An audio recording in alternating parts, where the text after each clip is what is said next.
Commissioner যে অনুসন্ধান করে উপযুক্ত মনে করিবেন সেই কুল অনুসন্ধান করে উনি বিভাজন করতে পারবেন।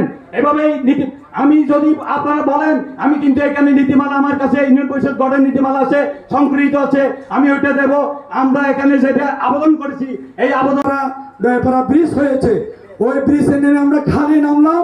খাল থেকে সোজা গিয়ে আমরা পাতাবাড়ি বাজারের পিছন দিয়ে যে মগসরা আছে ওই মগসরা দিয়ে আমরা উঠে আপনার পাতাবাড়ি বাজারের ডাইনে যে রুটটা চলে গেছে ওই রুটটা যদি হয় হলদিয়া পালং ইউনিয়নবাসীর কোনো দুর্দশা দুঃখ থাকবে না। আমার কারণে ওই পাড়ার মানুষ এই পাড়ে এসে ভোট দিতে এসে নিজের সামনে দিয়ে ঢুকে ফেলানো আসবে, তারা সহজে ভালো কিনি না, তাদের কোনো সমস্যা নেই।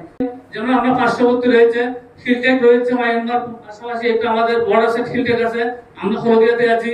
তখন ওখান থেকে ওই পাড়ার মানুষ নিয়ে আমাদের নিয়ে অনেক তফাৎ দেখা যায়। কালিকার যেটা নাকি আপনাদের সবচেয়ে বড় কাজ বিভক্তিকরণ, 4টা আরো নতুন ব্রিজ হবে ইনশাআল্লাহ, যেগুলো প্রত্যেকটা 10 থেকে 12 কোটি টাকা এক একটা ব্রিজ।